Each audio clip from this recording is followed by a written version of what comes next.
Hola, hola chicos de sexto, ¿cómo han estado? Chicos, quiero felicitar a las personas que hicieron el trabajito extra. Los felicito por su esfuerzo. Me parece genial que lo hayan intentado hacer. Bueno, ahora vamos a hablar después de la reforma de las garantías sociales y las reformas de los años 40. Vamos a hablar entonces de la Constitución Política de 1949. ¿Están listos para conocer la historia de nuestra Carta Magna? Recuerde que en clase ya habíamos hablado un poco de qué era una constitución política o Carta Magna. Bueno chicos, entonces vamos a hablarle ahora sí de la Constitución de 1949. Recuerda que ya en clases habíamos conversado un poquitito de qué era una constitución o qué era una Carta Magna. Recuerde que es el documento donde se encuentran todas las leyes bajo las que se rige un país. Para 1948 en Costa Rica se había desatado una guerra civil. Cuando esta guerra terminó, se decidió convocar a una Asamblea Nacional Constituyente. ¿Pero qué es eso, niña? ¿Una Asamblea Nacional Constituyente? Bueno, es cuando se convoca a un grupo de personas a elaborar o reformar la constitución de un estado. En el caso de Costa Rica era para crear una nueva Carta Magna o Constitución Política. Esta se inició en enero de 1949 y finalizó el 7 de noviembre del mismo año. Tuvo como base la Constitución de 1871 y se le introdujeron algunos cambios a esa Constitución política. Recordemos que ya habían ocurrido varios acontecimientos que ameritaban algunos cambios en nuestro país. A esta Constitución política de 1949 se le introdujeron cambios sumamente importantes. Uno de ellos fue el voto femenino. Dice que la Constitución de 1949 otorgó a las mujeres el derecho al voto, beneficio que era exclusivamente para los hombres. La primera participación femenina ocurrió hasta el año 1950, cuando las mujeres votaron en una consulta popular realizada en San Carlos. En 1953, ellas ejercieron el sufragio normal, por primera vez en una elección nacional. Ojo chicos, quiere decir que antes de 1949 las mujeres en Costa Rica no teníamos el derecho al voto. Otro aspecto que se introdujo en esta Constitución y nos llena de mucho orgullo a nivel internacional es la abolición del ejército. El decreto de la abolición del ejército se publicó el 1 de diciembre de 1948 y se incluyó en el artículo 12 de la Constitución Política. Desde ese momento, nuestro país no cuenta con fuerzas militares, por lo que el orden y la seguridad nacional están en manos de la policía. Muchas veces se ha dejado de decir que el ejército de Costa Rica son todos y cada uno de los estudiantes de nuestro país. Por su parte, el Tribunal Supremo de Elecciones es una de nuestras principales cartas de representación a nivel internacional, porque es la encargada de vigilar los procesos electorales que se realizan en nuestro país.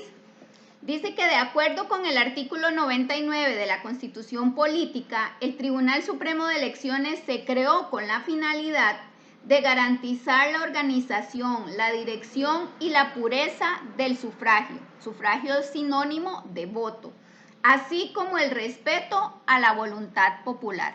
Recordemos que en tiempos anteriores, si no nos gustaba el presidente que había, nada más se quitaba, se fusilaba o se le daba un golpe de estado. Con la creación del Tribunal Supremo de Elecciones se debe de respetar la voluntad del pueblo.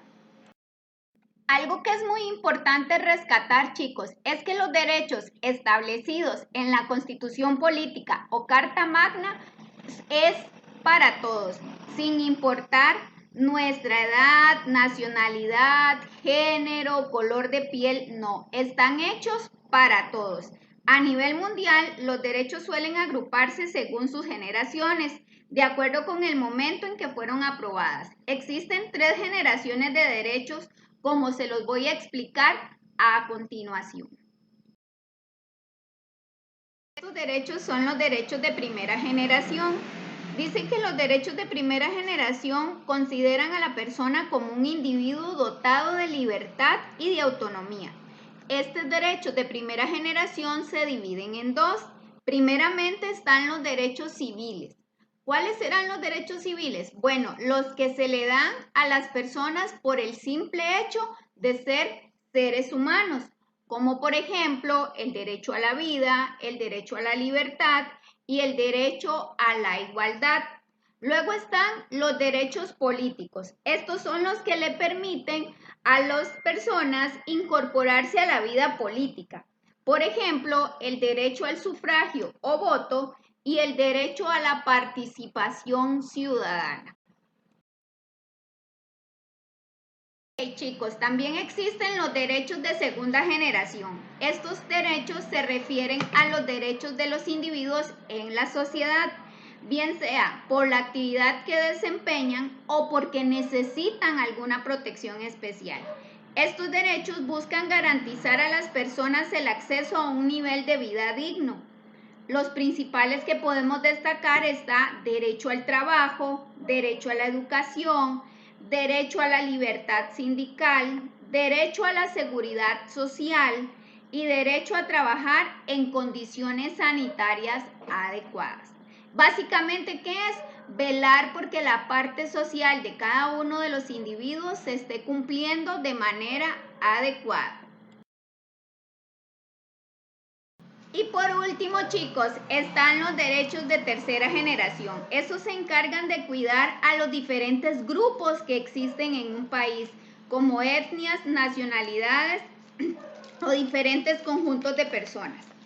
Estos derechos de tercera generación deben garantizar mediante la participación solidaria de todos los miembros del Estado, ciudadanos, instituciones públicas y organizaciones no gubernamentales. Estos derechos pueden ser derecho a la paz, derecho al desarrollo, derecho a un medio ambiente sano, derecho a la autodeterminación de los pueblos, o sea, a elegir su propio gobierno y sistema económico social. En la Constitución Política de 1949 se incluyeron también derechos muy importantes, como por ejemplo el derecho a la libertad. La libertad es un derecho básico que tenemos todos los ciudadanos. Según el artículo 20 de nuestra Constitución, toda persona es libre en la República. Quien se halle bajo la protección de sus leyes no podrá ser esclavo ni esclava. Pero sí tenemos que tener en cuenta, chicos, que nuestra libertad no es hacer lo que nos da la gana, ¿verdad? Porque también nuestra libertad no puede afectar la libertad de otro individuo. Algunos ejemplos en los que podemos utilizar nuestro derecho a la libertad es decidir sobre la apariencia personal, elegir si se quiere pertenecer a un determinado grupo o no, determinar cuál profesión o oficio quiero estudiar o ejercer y escoger por quién voy a votar en un proceso electoral. Otro derecho muy importante es el derecho a la vida, el cual está establecido en el artículo 21 de la Constitución Política, en el cual indica la vida humana es inviolable. El Estado debe garantizar el disfrute de todos los ciudadanos de este derecho. Algunas de las formas en que lo hace es haciendo lo que obtenga atención médica oportuna, mediante campañas de vacunación, mediante campañas de educación vial para evitar accidentes de tránsito, y también existen otras formas de disfrutar este derecho, como por ejemplo pasar tiempo con los seres queridos, integrar grupos que reflejen nuestros intereses e ideas, apoyar a las personas de nuestro entorno con diferentes situaciones de vida cotidiana, disfrutar de los paisajes naturales y de las culturas que nos rodean, y sobre todo que nadie tiene derecho a quitarnos la vida. Y por último, chicos, tenemos el derecho a la libertad de expresión y pensamientos. Estos están en los artículos 28 y 29 de la Constitución Política, el cual indica en el artículo 28 que nadie puede ser inquietado ni perseguido por la manifestación de sus opiniones ni por acto alguno que no infrinja la ley. Y en el artículo 29 dice, todos pueden comunicar sus pensamientos de palabra o por escrito y publicarlos sin previa censura.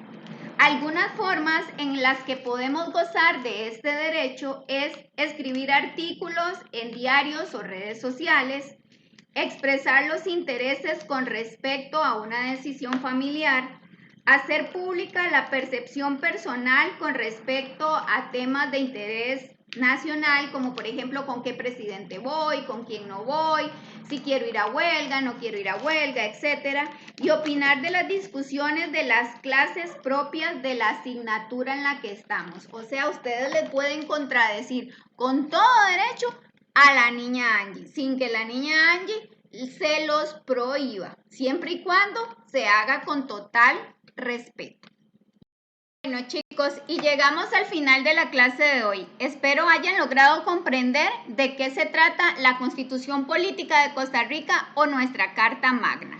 Para las actividades que vamos a realizar hoy, vamos a hacer las que están en la página 111, 112 y 114.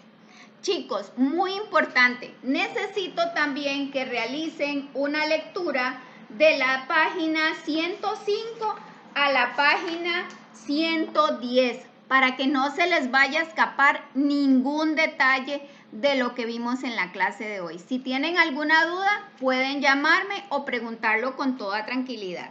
Chao, chao. Y no se les olvide mandar la foto del trabajo.